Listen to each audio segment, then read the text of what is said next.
When we started that company, it was 2008, 2009 timeframe. And like I said in another answer, it always starts with the market. We found an opportunity in the market that was served not poorly, but literally not at all being served, right? An online investment transaction platform. We have hundreds of those today. Back then, apart from the brokerage platforms, we did not have any platform that catered to the need of investment, people who are looking for investments, right? Like mutual funds.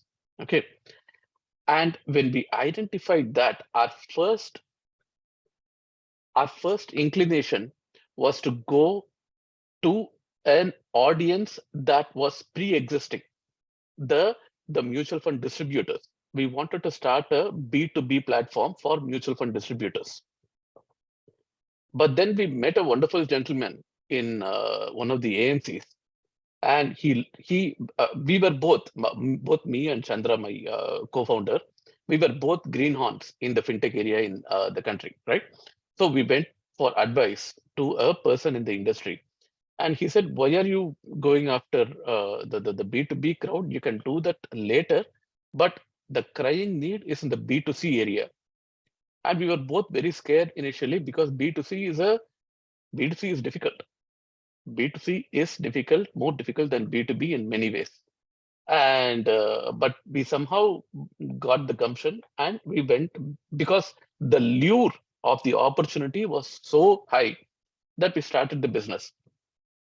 And when we started the business, because of our inexperience and because of our lack of knowledge of the domain as well as the market, we made tremendous amount of mistakes in the initial years. And luckily, we did not have any serious competition emerge while we were making these mistakes, that we had time to recover from those mistakes. For example,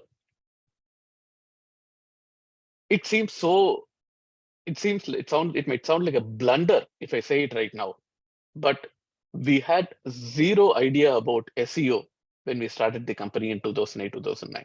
We did not seriously start working on SEO till 4-5 years into starting the business. We started digital marketing probably 2 years after we started the company. We were under some myth, some illusion that, if you just build the right solution in the market, people will come and adopt and it will just grow organically. That is BS. I mean, that is not going to happen, right? You have to go sell your product. You have to make the product visible to people. See, all this is very, very commonplace and ordinary for today's entrepreneurs. So I'm probably preaching to the choir at this point of time. But these are the mistakes that we made when we founded FundsIndia. But we were lucky enough that we had the time and we got some funding also and the capital to recover from the mistakes.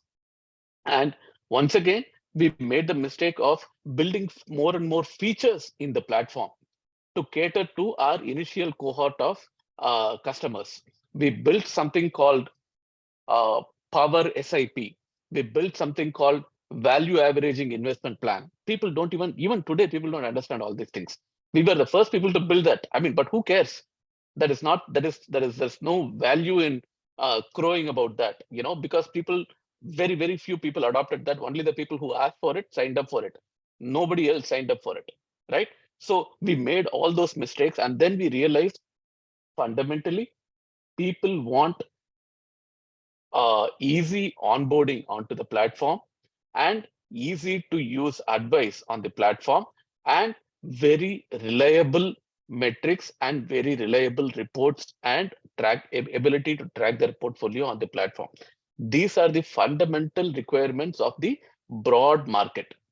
Once we realized that, to our credit, we were very quick to act on it. And the model that FundsIndia employed at that point of time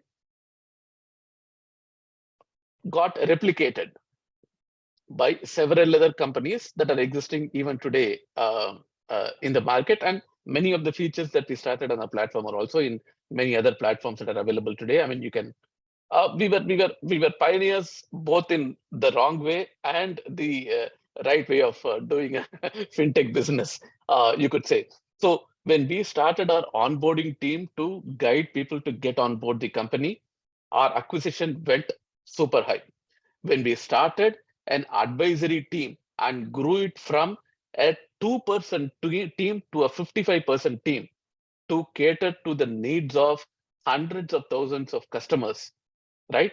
At that time, our AUM started going higher and higher and higher, and we got to $1 billion AUM in in a reasonable period of time once we started that advisory team. And when we fix these issues, when we fix the product to make onboarding easier, when we got the onboarding team, once you had the onboarding team, the the beautiful thing that happened was people started complaining about the onboarding process on the product, and we started getting active feedback from our onboarding team, and we knew what to fix on the product. So, and when it came to advisory, people started talking to us about what they need from the investment platform. So it worked in multiple ways. It helped customers get on board, and it helped improve the product. Once we did all that, we started making, getting a lot of money. A lot of high value customers started using our platform. High AUM customers started using our platform, and then that automatically led to revenue growth, and that led to valuation growth, and that led to all the good things that happened with Funds India. So starting with an open market opportunity, hypothesizing, going and launching a product, even though it was not a great product in the beginning, and then getting lucky with not having somebody else come and steal your lunch, having the time and capital to iterate on that product and getting things right at the right time. These are the ones that help me and my partner Chandra build Funds India to what we got to at that point of time.